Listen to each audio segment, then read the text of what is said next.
আছে, ছেলের বাপ দাদার অনেক আছে, ছেলে নিজে বেকার, সেই ছেলের কাছে মেয়ে বিয়ে দিবে? ছেলে কি করে? যদি ছেলে পাত্রপক্ষ বলে ছেলে ব্রাজিল করে, তাহলে অনায়াসে মেয়েটা বলে না মা আর যখন ওকে বিয়ে দিয়ে দাও, বলে ব্রাজিল যে করে আর্থিকের ব্যবসা করে, যদি তখন বলে তো ভাই এর আগে বলে আমি বিয়ে দিব না। যারা অন্যকে বাচ্চাকে নিজের কোনো যোগ্যতা নাই, অন্যের যোগ্যতা নিয়ে বয়রা করে, অন্যের যোগ্যতা নিয়ে যখন আর্জেন্টিনা গেউ গেউ করে, তখন এটার বুঝার বাকি নাই যে মেয়ের মা কি বলবে। বলে বাবা তুমি চলে যাও, যা কবুতর যা যা যা।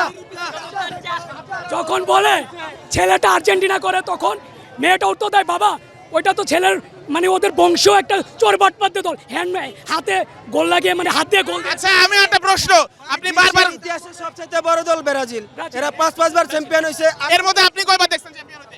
আচ্ছা আমার একটা প্রশ্ন, আপনি বলছেন বাপ দাদার অনেক আছে, ছেলের বাপ দাদার অনেক আছে, ছেলে নিজে বেকার, সেই ছেলের কাছে মেয়ে বিয়ে দিবে? আমরা তো বেকার না। আমাদের তো কাজ চলমান। ছেলের বাপ দাদার অনেক আছে, ছেলে নিজে বেকার, মেয়ে বিয়ে দিবে? আমাদের ভাই তো শুনুন, কাজ চলমান। আমাদের জন্মের আগে যখন ব্রাজিল 5 বার কাপ নিছে, তখন আর্জেন্টিনা তো আমাদের জন্মের আগে তার জমিদারের বেকার ছেলে। আমাদের জব আছে, কিন্তু আমরা বৈধ পথে ইনকাম করতে চাই, আমরা বৈধ পথে কাপটা নিতে চাই। আর বৈধ পথে কাপ বৈধ পথ বলে কি 24 বছর ধরে আটকে আছে? অবশ্যই এই চোটপাট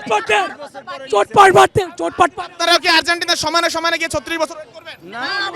বিশ্বের ইতিহাসের সবচেয়ে বড় দল ফুটবল। চোরপাটদের ভিড়ে এরা 5 আমাদের বার যে চ্যাম্পিয়ন। শক্তিটা এটা বিলীন হয়ে যাচ্ছে, বিলীন হচ্ছে না, কিন্তু আমাদের চাই। আর আপনার কাছে আমার প্রশ্ন, আপনি ম্যাচের আগে গলা ভেঙে ফেলছেন, ম্যাচের সময় গোল করলে কি করবেন? হ্যাঁ কে ম্যাচের আগে আপনি চিল্লায় গলা ভেঙে ফেলছেন, ম্যাচের এগুলো ব্যাপার না ভাই, আমাদের হৃদয়ে আমাদের অনুভূতিতে ব্রাজিল, এগুলো ব্যাপার না।